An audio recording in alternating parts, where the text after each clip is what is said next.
Halo saudaraku yang saya kasih dalam kasih Kristus, kita berjumpa lagi ya dalam program Kuasa Kebenaran Channel. Saudara, pada saat ini kita akan membahas pertanyaan minggu lalu, yang mana pertanyaan minggu lalu adalah apa fungsi Roh Kudus yang dikerjakan Allah ketika kita keluar dari dalam air. Saudara, sebelum kita akan membahas bersama, mari kita satu dalam doa kita berdoa. Apa ya Bapa yang ada di surga, terpujilah Engkau di tempatmu yang maha kudus, Engkau layak dipuji, ditinggikan, dimuliakan, diagungkan, karena Engkau perkasa, Engkau yang menjadikan langit, bumi, laut, dan segala isinya. Pada saat ini Bapa, kami akan mengajarkan kebenaran-Mu. Biarlah Bapa memimpin ini dari awal hingga akhirnya dengan tidak kurang apapun. Dalam nama Yesus kami bawa doa kepadamu. Amin. Saudaraku yang saya kasih dalam kasih Kristus, tema kita pada hari ini adalah anugerah Roh Kudus. Nah saudara, sebelum kita akan membahasnya bersama, mari kita membaca firman Tuhan yang terdapat dalam Yohanes 14 ayat 26 dan Yohanes 15 ayat ke-26. Saudara, Yohanes 14 ayat ke-26 dikatakan begini dalam terjemahan Indonesia Yunani. Ya, ayat ke-26.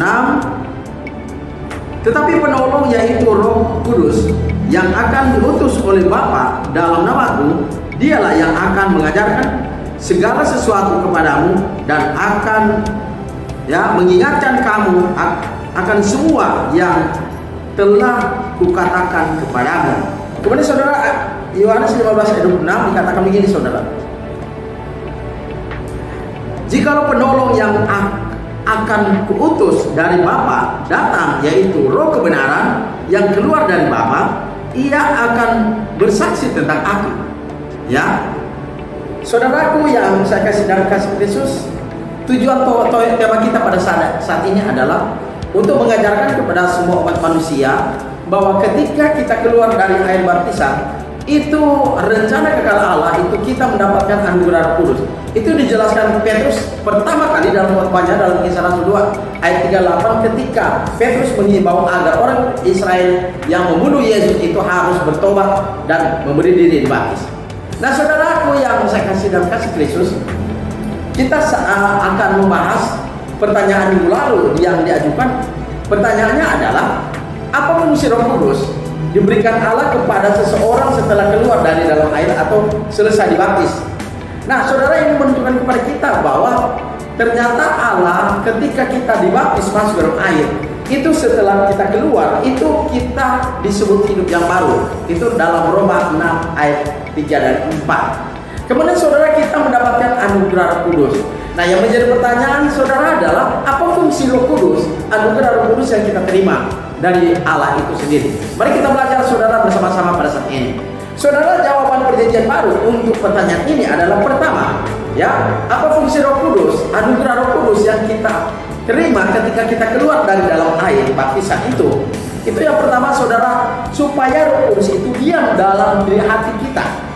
Itu dijelaskan dalam Roma pasal 8 ayat 9 dan kemudian Efesus 3 ayat ke-16.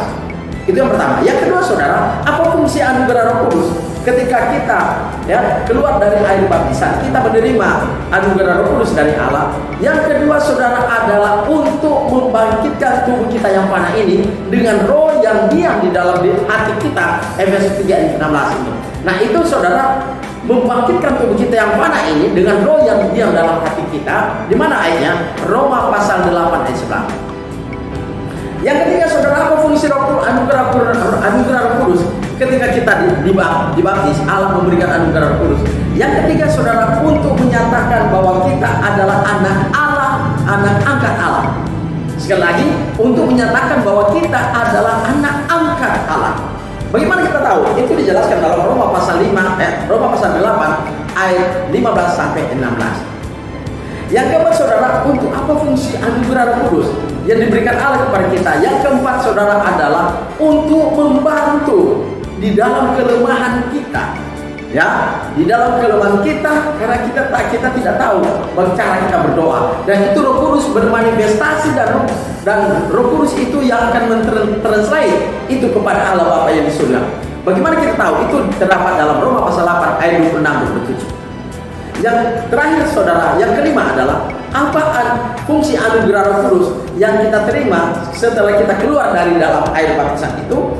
Yang kelima adalah untuk menjaminkan bahwa kita adalah milik Allah itu sendiri, saudara. Itu dijelaskan Paulus di dalam 2 Korintus pasal 1 ayat ke-22.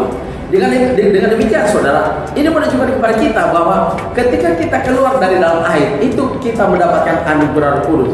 Ketika Anda dan saya tidak melaksanakan baptisan masuk dalam air, maka jangan harap Roh Kudus akan diam dalam diri kita, dalam hati nurani kita. Itu dijelaskan dalam Efesus 3 ini ke-16. Oleh sebab itu, jangan Anda pandang enteng, jangan Anda sepelekan ajaran bahwa baptisan Kristus itu, bahwa Anda boleh rubah, boleh dipercik, boleh dituang dan sebagainya. Tetapi itu pikiran Anda, dan pikiran Anda itu bukan firman Allah. Tetapi firman Allah menjelaskan ketika disuruh oleh Yesus dalam Matius 28:19 dan Matius 16:16 oleh Yesus kepada para rasulnya, pergilah jadikan semua bangsa muridku dan baptis. Kata baptis di situ bukan percik, karena percik adalah rantiso dan baptis itu adalah baptiso yang etimologinya dari kata bapto. Nah, dengan demikian kata bapto artinya tulip dalam bahasa Inggrisnya, dan artinya bahasa Indonesia adalah masuk ke dalam kedalaman air.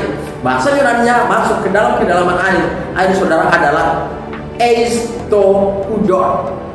Berarti air itu bukan hanya banyak, tapi dalam. Dan apa tujuannya, saudara? Allah menyuruh manusia harus masuk dalam air karena secara jasmani manusia masih hidup. Dan fungsinya Roh Kudus, baptisan Roh Kudus itu ketika kita masuk ke dalam air, Roh Kudus juga bermanifestasi dalam air ketika kita di dalam air itu membersihkan hati nurani kita yang kotor oleh karena dosa, dan itu dibersihkan melalui darah Kristus. Dijelaskan dalam Ibrani 9 ayat ke-14, dan yang dikerjakan oleh Roh Kudus itu Kolose 2 ayat ke-12. Itulah kinerja daripada kuasa Allah. Itulah sebabnya ketika kita keluar dari dalam air, maka kita menerima hidup yang baru. Dia dijelaskan oleh Paulus dalam Roma pasal 6 ayat 3 dan 4. Dengan demikian, maka itulah sebabnya Allah memberikan anugerah Roh Kudus. Selagi orang tidak melaksanakan baptisan masuk dalam air, jangan berharap bahwa Roh Kudus akan masuk ke dalam hatinya. Tidak, saudara. Karena ini klaim firman Allah, bukan Melki, bukan pengajar Alkitab, tetapi adalah firman Tuhan. Semoga dengan pelajaran ini, saudara, memberikan motivasi bagi kita bahwa tak seorang manusia dalam kolonial ini dapat merubah kebenaran ini. Amin, Tuhan berkati. Saudara, mari kita berdoa. Bapa kami di surga, terima kasih kami telah mendengar sabda firman-Mu yang mengajarkan kepada kami agar kami dapat mentaati kebenaran-Mu. Terima kasih Bapa di surga, biarlah firman-Mu yang dapat mengajarkan kepada kami untuk mentaati kebenaran-Mu. Dengan demikian kami dapat dikuduskan oleh kebenaran-Mu, dan kami dan kebenaran itu dapat membawa kami menuju surga yang kekal sebagaimana tanah air kami di surga.